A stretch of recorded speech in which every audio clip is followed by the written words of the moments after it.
शिबू सोरेन, झारखंड की आत्मा और अनवरत संघर्ष का महाकाव्य।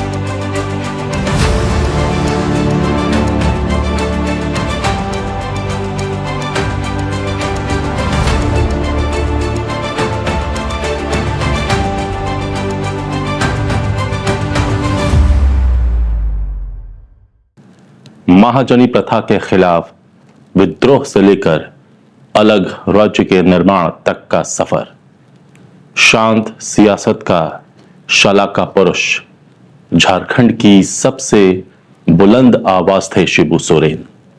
शोषितों के मसीहा, आदिवासियों की बुलंद आवाज और झारखंड आंदोलन के महानायक की कहानी है ये। नमस्कार, आजाद सिपाही के विशेष में आपका स्वागत है। मैं हूं राकेश सिंह। शिबू सोरेन महज एक नाम नहीं, बल्कि झारखंड के उन जंगलों, पहाड़ों और पगडंडियों से उठने वाली वह ताकतवर आवाज है जिसने सदियों से दबे कुचले, शोषित और वंचित समाज को उसकी खोई हुई पहचान लौटाई।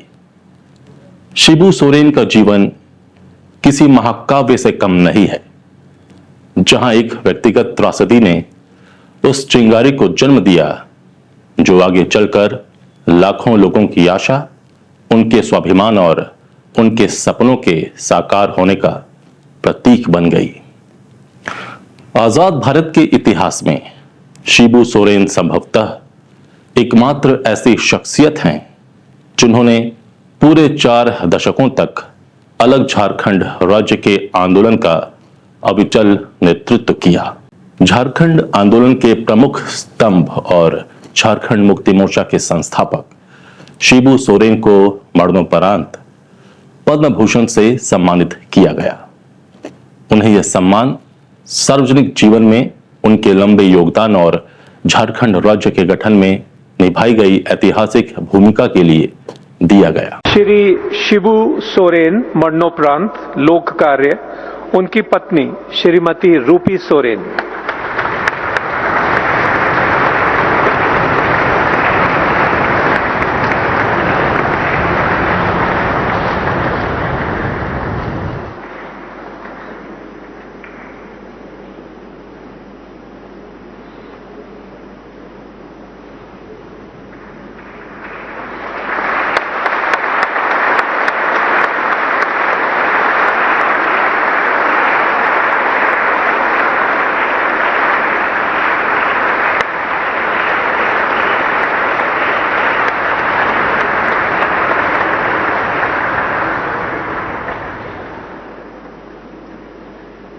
शिबू सोरेन का सम्मान किसी एक राजनेता का सम्मान नहीं, बल्कि भारत की उस जनजातीय आत्मा का सम्मान है जो हमेशा उपेक्षा का दंश झेलती रही।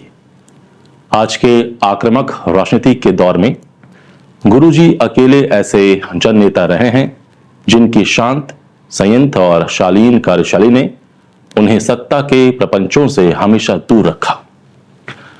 अपने राजनीतिक विरोधियों के खिलाफ भी कभी एक कड़वा शब्द न बोलने वाले इस युग पुरुष ने आजीवन निष्प्रिय भाव से अपनी माटी की सेवा की। रांची स्थित अपने आवास पर एक निश्चल और आत्मीय मुस्कान के साथ बैठे गुरुजी का अक्स आज भी झारखंड के कण कण में जिंदा है। इस विशेष आलेख में मैं बताऊंगा उस महान जननेता की गाथा जिसे झारखंड का हर व्यक्ति सिर्फ इसलिए पूछता था और है क्योंकि उसे यकीन था कि गुरुजी हैं तो हर दुख दर्द का अंत है। आज गुरुजी हमारे बीच नहीं है, लेकिन उनके पुत्र हेमंत सोरेन उसी सादगी के साथ उनकी विरासत को आगे बढ़ा रहे हैं। प्रस्तुत है आजाद सिपाही के संपादक राकेश सिंह की कलम से झारखंड के माटी के लाल और युग पुरुष गुरुजी के जीवन पर एक विशेष प्रस्तुति। झारखंड राज्य के गठन में अग्रणीय भूमिका निभाने वाले दिशोम गुरु शिबू सोरेन को 23 जून को मरणोपरांत पद्म भूषण सम्मान मिला। यह सम्मान राष्ट्रपति द्रौपदी मुर्मू ने रूपी सोरेन को दिया। रूपी सोरेन शिबू सोरेन की पत्नी है। नई दिल्ली के राष्ट्रपति भवन में आयोजित अलंकरण समारोह में राष्ट्रपति द्रौपदी मुर्मू के हाथों यह सम्मान रूपी सोरेन ने ग्रहण किया। यह देश का तीसरा सर्वोच्च नागरिक सम्मान है। यह सम्मान प्राप्त करना न केवल दिशोम गुरु के परिवार और झारखंड मुक्ति मोर्चा बल्कि पूरे झारखंड के लिए गौरव का क्षण है। दिशोम गुरु शिबू सोरेन को यह मरणोपरांत सम्मान लोक कल्याण और आदिवासी समाज के सशक्तिकरण के लिए उनके आजीवन संघर्ष और योगदान को देखते हुए प्रदान किया गया। इसी वर्ष गणतंत्र दिवस की पूर्व संध्या पर केंद्र सरकार ने उन्हें यह सम्मान देने की घोषणा की थी। हालांकि उन्हें भारत रत्न सम्मान देने की मांग उठी थी। रांची से लगभग 70 किलोमीटर दूर रामगढ़ जिले के गोला इलाके से एक पतली सी सड़क पहाड़ों के सीने पर नागिन की तरह बल खाती हुई आगे बढ़ती है। यह सड़क जहां जाकर ठहरती है उसी जगह बसा है नेमरा गांव। पास ही एक छोटा सा रेलवे स्टेशन है जिसका नाम बरलंगा है। विशालकाय चंदू पहाड़ की छांव में बसे इस गांव की प्राकृतिक सुंदरता तो अद्भुत थी, लेकिन उस दौर में इसके चारों ओर महाजनों और सूदखोरों की अजगर जैसी पकड़ कसती जा रही थी। ये वो लोग थे जो सीधे सादे आदिवासियों को अपने कर्ज के जाल में फंसाकर उनका शोषण करते थे। इसी नेमरा गांव में एक संथाल आदिवासी दंपत्ति रहते थे, सोबरन मांझी और सोनामोनी मांझी। सोबरन पेशे से एक शिक्षक थे और विचारों से पक्के गांधीवादी। इसी परिवार के आंगन में 11 जनवरी 1944 को एक बच्चे की किलकारी गूंजी। माता पिता ने बड़े प्यार से उसका नाम रखा शिवलाल। यही शिवलाल आगे चलकर शिबू सोरेन के नाम से जाने गए। शिवलाल का बचपन इन्हीं पहाड़ों और पगडंडियों के बीच बीता। उनकी शुरुआती पढ़ाई नेमरा के सरकारी स्कूल और फिर गोला हाई स्कूल में हुई। उस वक्त अविभाजित बिहार के आदिवासी इलाकों में महाजनों का गहरा आतंक था। गरीब आदिवासी पीढ़ियों तक सूदखोरी के चक्रव्यूह से बाहर निकल नहीं पाते थे। शिवलाल के पिता सोबरन मांझी इस अन्याय को बर्दाश्त नहीं कर सके। एक शिक्षक होने के नाते उन्होंने समाज को जगाने का बीड़ा उठाया और सूदखोरी तथा शराबखोरी जैसी कुप्रथाओं के खिलाफ खुलकर बगावत कर दी। लेकिन सच्चाई की यह बुलंद आवाज शोषक महाजनों को चुभने लगी थी। समय अपनी चाल चल रहा था और शिवलाल अभी महज 13 साल के ही थे जब एक खौफनाक दिन ने उनकी पूरी दुनिया बदल दी। तारीख थी 27 नवंबर 1957। सोबरन मांझी गोला प्रखंड मुख्यालय से लगभग 16 किलोमीटर दूर लुकैया टांड के घने जंगलों से गुजर रहे थे। उसी सुनसान जंगल में साहूकारों के भेजे गए हत्यारों ने उन्हें घेर लिया और उनकी निर्मम हत्या कर दी। एक झटके में 13 साल के शिवलाल के सिर से पिता का साया उठ गया। इस घटना ने उस किशोर के मन में बहुत गहरा आघात किया। पिता की शहादत और परिवार के सामने खड़े गहरे सामाजिक आर्थिक संकट ने उस 13 साल के लड़के को वक्त से पहले बड़ा कर दिया।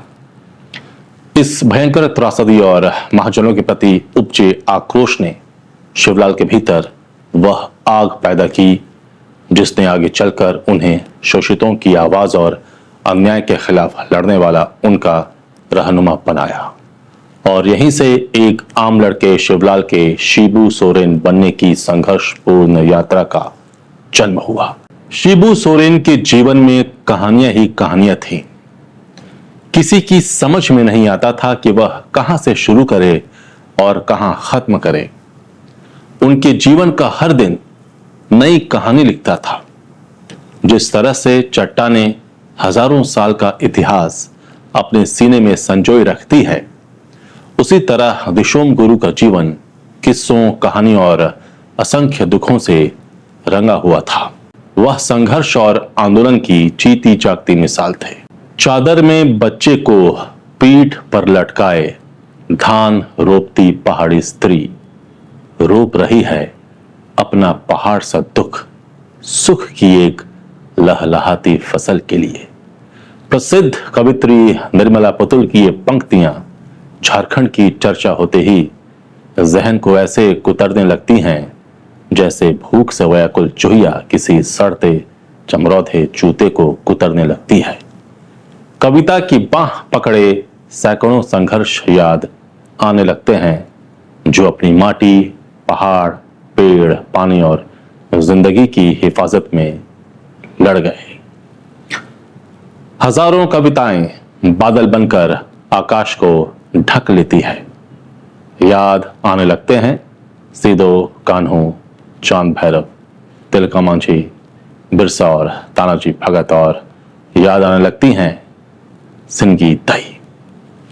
अपनी धरती की हिफाजत के लिए आदिवासियों की अनगिनत शहादतों से मस्तिष्क में उजास फैलने लगता है। पिता का साया सिर से उठते ही 13 साल के शिवलाल का बचपन जैसे अचानक कहीं खो गया। जिस उम्र में बच्चों के हाथों में किताबें और खेलने के लिए बेफिक्री होती है, उस उम्र में इस किशोर के कंधों पर पूरे परिवार की जिम्मेदारी का बोझ आ गिरा। पिता की निर्मम हत्या और घर की गहराती आर्थिक तंगी ने उन्हें स्कूल की दहलीज से दूर कर दिया। हालात ऐसे बने कि वह 10वीं कक्षा से आगे की पढ़ाई नहीं कर पाए।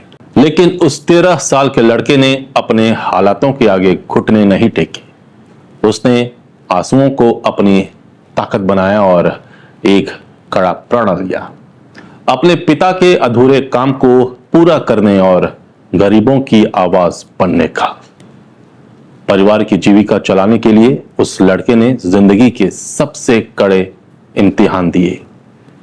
उसने खेतों में पसीना बहाकर किसानी की और जब उससे भी गुजारा नहीं हुआ तो रेलवे लाइन निर्माण परियोजना में एक दिहाड़ी मजदूर के रूप में हाड़ तोड़ मेहनत की। लेकिन मजदूर की उस कुदाल और फावड़े की चोट में महाजनों के खिलाफ एक गहरा विद्रोह पल रहा था। जैसे जैसे शिवलाल बड़े हो रहे थे, उनकी सोच भी आकार ले रही थी। उन्होंने धीरे धीरे गोला और उसके आसपास के इलाकों में महाजनों के शोषण के खिलाफ युवाओं को जगाना और उन्हें एकजुट करना शुरू कर दिया। समय बीता और महज 18 वर्ष की आयु में साल 1962 में उस युवा ने एक ऐतिहासिक कदम उठाया। उन्होंने संथाल नवयुवक संघ की स्थापना की। इसका एकमात्र उद्देश्य आदिवासी युवाओं की रगों में सामाजिक परिवर्तन की आग भरना और उन्हें एक मंच पर लाना था। यह तो बस एक शुरुआत थी। इस संघर्ष को और धार देने के लिए उन्होंने आगे चलकर सोनोत संथाल समाज, शुद्ध संथाल समाज की नींव रखी। इस संगठन के माध्यम से उन्होंने बिखरे हुए आदिवासियों को एक धागे में पिरोया और उनके अधिकारों की रक्षा के लिए एक अचूक रणनीति तैयार की। ये शुरुआती कदम महज किसी युवा का जोश नहीं थे, बल्कि यह उनके जीवन की उस दिशा का स्पष्ट संकेत थे जिसे उन्होंने हमेशा के लिए चुन लिया था। उनका लक्ष्य अब पूरी तरह से साफ था। सदियों से चले आ रहे आदिवासियों के शोषण को जड़ से उखाड़ फेंकना और एक ऐसी मजबूत सामाजिक चेतना का निर्माण करना जिसे कोई सूदखोर या सत्ता कभी तोड़ ना सके। आदिवासियों को आर्थिक और सामाजिक गुलामी से बाहर निकालने का प्रयास किया शिबू सोरेन ने। महाजनी प्रथा को खत्म करने के लिए शिबू सोरेन ने धनकटनी आंदोलन चलाया। उन्होंने आदिवासियों को जागरूक किया कि धान लगाने वाला ही धान काटेगा और इस पर महाजनों का कोई अधिकार नहीं। शिबू सोरेन का सबसे महत्वपूर्ण योगदान आदिवासियों के जल, जंगल, जमीन पर उनके अधिकारों की लड़ाई थी। 1960 और 1970 के दशक में झारखंड में महाजनी और सूदखोरी प्रथा अपने चरम पर थी, जिससे आदिवासियों की जमीन धोखे से हड़पी जा रही थी। यह आंदोलन एक अद्वितीय रणनीति पर आधारित था, जिसमें महिलाएं हंसिया लेकर जमींदारों के खेतों से फसलें काटती थीं, जबकि पुरुष तीर कमान के साथ उनकी सुरक्षा करते थे। यह सिर्फ एक विरोध प्रदर्शन नहीं था, बल्कि आदिवासी पहचान, आत्मसम्मान और भूमि पर उनके अधिकार की पुनः स्थापना थी।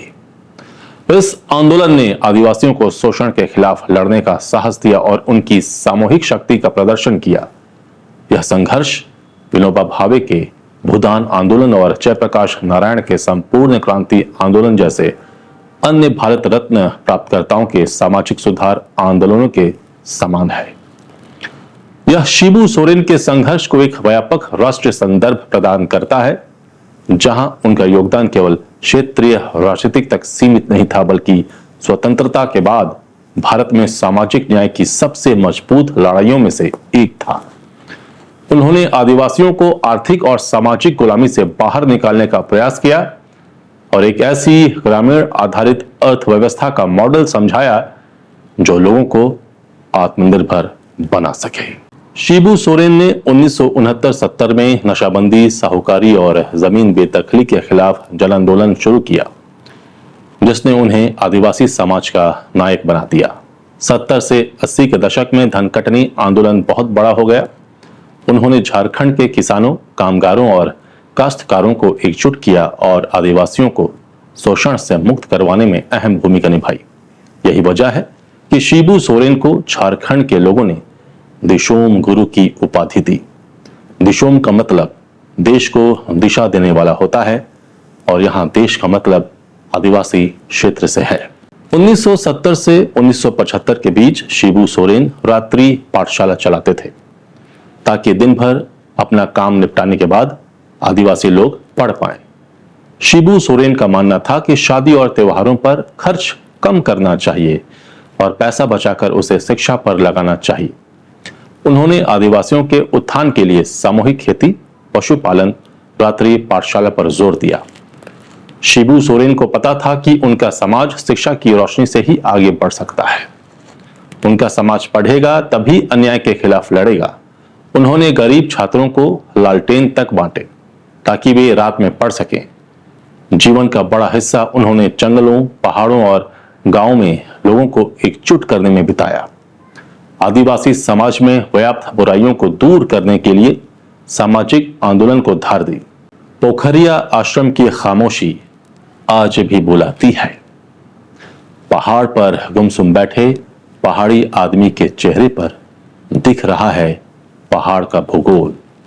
उसके भीतर चुप्पी साधे बैठा है पहाड़ का इतिहास। अगर कभी आपका चंदू या कभी टुंडी जाना हुआ तो निर्मला पतुल की ये पंक्तियां जरूर आपके साथ होलेंगी।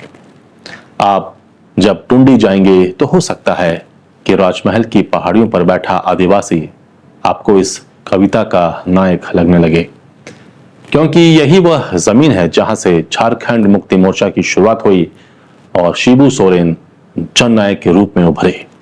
इतना ही नहीं, इसी मिट्टी ने उन्हें दिशोम गुरु बनाया।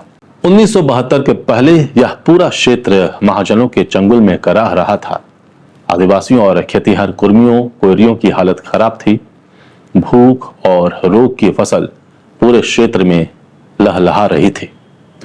इन परिस्थितियों के बीच झारखंड मुक्ति मोर्चा का गठन हुआ था। दिशोम गुरु पार्टी के महासचिव बनाए गए थे। अब आइए जानते हैं कैसे झारखंड मुक्ति मोर्चा की स्थापना हुई। गोला, पेटरवार, चानामोड़, बोकारो में आंदोलन को मजबूत करने के बाद विनोद बिहारी महतो से शिबू सोरेन की मुलाकात हुई। फिर धनबाद गए। वहां कुछ दिनों तक विनोद बाबू के घर पर ही रहे। साल 1973 में सोरेन ने गोल्फ ग्राउंड धनबाद में एक जनसभा के दौरान बंगाली मार्क्सवादी ट्रेड यूनियनिस्ट A.K. रॉय और कुर्मी महतो नेता विनोद बिहारी महतो के साथ मिलकर झारखंड मुक्ति मोर्चा की स्थापना की। यह संगठन आदिवासियों की लड़ाई का प्रतीक बना। संघर्ष करते हुए यह आंदोलन भारत में एक नए राज्य की मांग तक पहुंच गई। राह आसान नहीं थी। अविभाजित बिहार में दक्षिण के क्षेत्र में 26 जिलों को मिलाकर एक सांस्कृतिक इकाई के रूप में शिबू सोरेन ने झारखंड राज्य की कल्पना की थी। 80 के दशक में शिबू सोरेन की रैलियों में जनसैलाब उमड़ता था। उन्हें सुनने के लिए लोग 50-60 किलोमीटर दूर पैदल चलकर आते थे। झामुमो की स्थापना के मौके पर अपने संबोधन में गुरुजी ने कहा था, मुझे झारखंड मुक्ति मोर्चा का महासचिव बनाया गया है। पता नहीं मैं इस योग्य भी हूं या नहीं, लेकिन मैं अपने मृत पिता की सौगंध खाकर कहता हूं कि शोषण मुक्त झारखंड के लिए अनवरत संघर्ष करता रहूंगा। हम लोग दुनिया के सताए हुए लोग हैं। अपने अस्तित्व के लिए हमें लगातार संघर्ष करते रहना पड़ा है। हमें बार बार अपने घरों से, जंगल से और जमीन से उजाड़ा जाता है। हमारे साथ जानवरों जैसा बर्ताव किया जाता है। हमारी बहू बेटियों की इज्जत के साथ खिलवाड़ किया जाता है। दीकुओं के शोषण, उत्पीड़न से परेशान होकर हमारे लोगों को घर बार छोड़कर परदेश में मजदूरी करने जाना पड़ता है। हरियाणा पंजाब के ईंट के भट्ठों में, असम के चाय बागानों में, पश्चिम बंगाल के खलिहानों में मांझी संथाली औरतें, मर्द मजदूरी करने जाते हैं। वहां भी उनके साथ बंधुआ मजदूरों जैसा व्यवहार किया जाता है। यह बात नहीं कि हमारे घर गांव में जीवन यापन करने के साधन नहीं, लेकिन उन पर बाहर वालों का कब्जा है। झारखंड की धरती का, यहाँ की खदानों का दोहन कर उनकी लूट खसोट कर नए शहर बन रहे हैं। जगमग आवासीय कॉलोनियां बन रही हैं और हम सब गरीबी भूखमरी के अंधकार में धंसे हुए हैं।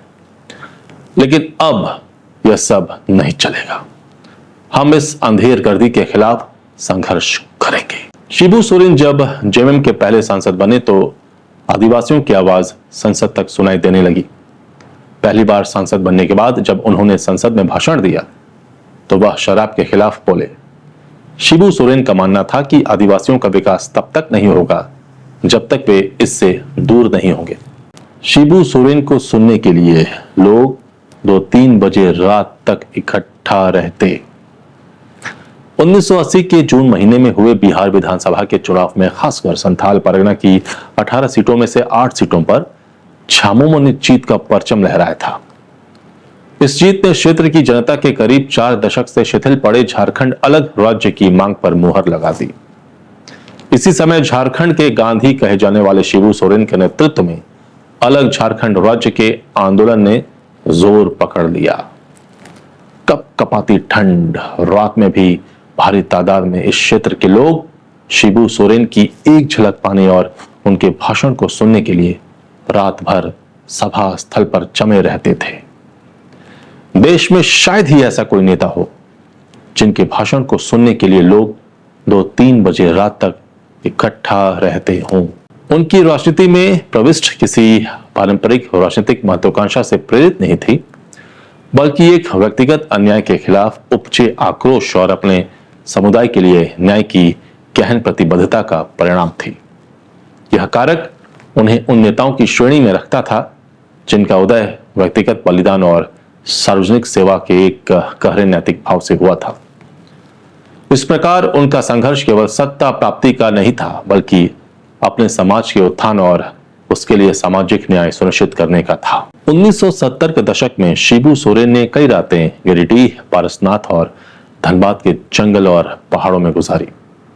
यह वह दौर था जब एक ओर आंदोलन से परेशान महाजन और शराब कारोबारी शिबू सोरेन के खिलाफ किसी भी हद को पार कर सकते थे, वहीं विभिन्न आंदोलनों के कारण भी पुलिस को उनकी तलाश रहती थी। जंगल और पहाड़ों में समय गुजारने वाले शिबू सोरेन हर रात 3 बार जगह बदलते थे। वे इतने घने और गुप्त स्थानों पर रहते थे जहां उस वक्त पुलिस को भी जाने में डर लगता था। पुलिस से बचने के लिए शिबू सोरेन ने पारसनाथ की पहाड़ियों के बीच पलमा गांव को अपना केंद्र बनाया। फिर टुंडी के पास पोखरिया में आश्रम बनाया। उन्होंने टुंडी के आसपास महाजनों के कब्जे से संथालों की जमीन को मुक्त कराया। सामाजिक और आर्थिक सुधार के साथ साथ शिबू सोरेन ने आदिवासियों के बीच त्वरित न्याय की अदालतें स्थापित की। ये अदालतें शोषित आदिवासियों को, जमींदारों और सूदखोरों के खिलाफ त्वरित न्याय प्रदान करती थी, जो उस समय की कानूनी प्रक्रिया में संभव नहीं था। टुंडी और उसके आसपास शिबू सोरेन की समानांतर सरकार चलती थी। उनकी अपनी न्याय व्यवस्था थी, कोर्ट लगाते थे और फैसला भी सुनाया जाता। 1975 में आपातकाल के दौरान शिबू सोरेन को समर्पण के लिए तैयार किया गया। उन्हें धनबाद जेल में रखा गया था। झगड़ू पंडित उनके साथ थे। वह डीसी एसपी से बहस कर जबरन जेल गए थे। पुलिस उन्हें जेल ले जाने को तैयार नहीं थी। पिपरासोल निवासी झगड़ू पंडित ने ही शिबू सोरेन की राजनीतिक जमीन संथाल में तैयार की थी। दोनों साथ ही काम करते थे और शिबू सोरेन को अपने घर पर ही रखते थे। किसानों के हक और सूदखोरों के खिलाफ लड़ाई लड़ी। गुरुजी का कद जब धीरे धीरे बढ़ने लगा तो सबसे ज्यादा खुशी झगड़ू पंडित को ही हुई थी। बोकारो की एक सभा में गुरुजी से पहली बार भेंट हुई। तभी निमंत्रण देकर पंडित ने कहा था कि गुरुजी संथाल आइए, संथाल को आपके नेतृत्व का इंतजार है। तत्कालीन प्रधानमंत्री इंदिरा गांधी के निर्देश पर बिहार के तत्कालीन मुख्यमंत्री डॉक्टर जगन्नाथ मिश्र ने शिबू सोरेन की रिहाई का रास्ता साफ किया था। झारखंड राज्य आंदोलन के सशक्त नेता के रूप में शिबू सोरेन ने दशकों तक इस लड़ाई का नेतृत्व किया। इस आंदोलन के प्रति उनकी अटूट प्रतिबद्धता का एक बड़ा प्रमाण वह था जब उन्होंने अलग राज्य के विरोध के कारण लालू प्रसाद यादव के साथ अपने राजनीतिक संबंध तोड़ दिए। यह निर्णय उनके लिए राजनीतिक रूप से जोखिम भरा था, लेकिन उन्होंने आदिवासियों की आकांक्षाओं को सर्वोपरि रखा। अलग राज्य के गठन से पहले झारखंड क्षेत्रीय स्वायत्तता परिषद जैक का गठन एक बहुत बड़ी उपलब्धि थी, जिसके लिए शिबू सोरेन ने अथक प्रयास किया। यह परिषद झारखंड के लोगों को उनकी प्रशासनिक व्यवस्था में अधिकार और भागीदारी देने वाली पहली संस्था थी। यह परिषद सीधे तौर पर राज्य गठन के मार्ग को प्रशस्त करने वाली एक महत्वपूर्ण कड़ी थी। झारखंड राज्य का गठन सिर्फ एक भौगोलिक विभाजन नहीं था, बल्कि यह दशकों से चल रहे आदिवासी पहचान, संस्कृति और स्वायत्तता के संघर्ष की परिणति थी। शिबू सोरेन किसी पद के मोहताज नहीं थे, वह खुद में सुशोभित थे। शिबू सोरेन का राजनीतिक सफर लंबा और उतार चढ़ाव भरा रहा। उन्होंने अपने जीवन काल में विभिन्न महत्वपूर्ण पदों पर कार्य किया, लेकिन उनकी सबसे बड़ी ताकत जनता के साथ और जनता के बीच उनकी लोकप्रियता और स्वीकार्यता रही। उनके राजनीतिक करियर की एक दिलचस्प विशेषता यह है कि वे 3 बार मुख्यमंत्री बने, लेकिन उनका कोई भी कार्यकाल पूरा नहीं हो सका। कुछ लोग इसे उनकी राजनीतिक अस्थिरता के रूप में देख सकते हैं, लेकिन यह उनके जननेता के रूप में उनकी छवि को और मजबूत करता है। यह दर्शाता है कि उनकी असली ताकत राजनीतिक पद में नहीं, बल्कि जनता के बीच थी, जिसने उन्हें बार बार संसद तक पहुंचाया। वे एक पारंपरिक राजनेता से अधिक एक आंदोलनकारी और एक प्रतीक थे, जिनकी उपस्थिति ही झारखंड की राजनीति को आकार देने के लिए पर्याप्त थी। उनके छोटे छोटे कार्यकाल भी झारखंड की राजनीतिक चेतना और उसके भविष्य को आकार देने में निर्णायक थे। आजाद सिपाही के विशेष में अभी इतना ही। आप हमारे इस YouTube चैनल को जरूर सब्सक्राइब करें और आप हमें Facebook पर भी देख सकते हैं, Instagram पर भी देख सकते हैं। जुड़े रहिए आजाद सिपाही के साथ, पढ़ते रहिए अपना लोकप्रिय दैनिक अखबार आजाद सिपाही। धन्यवाद।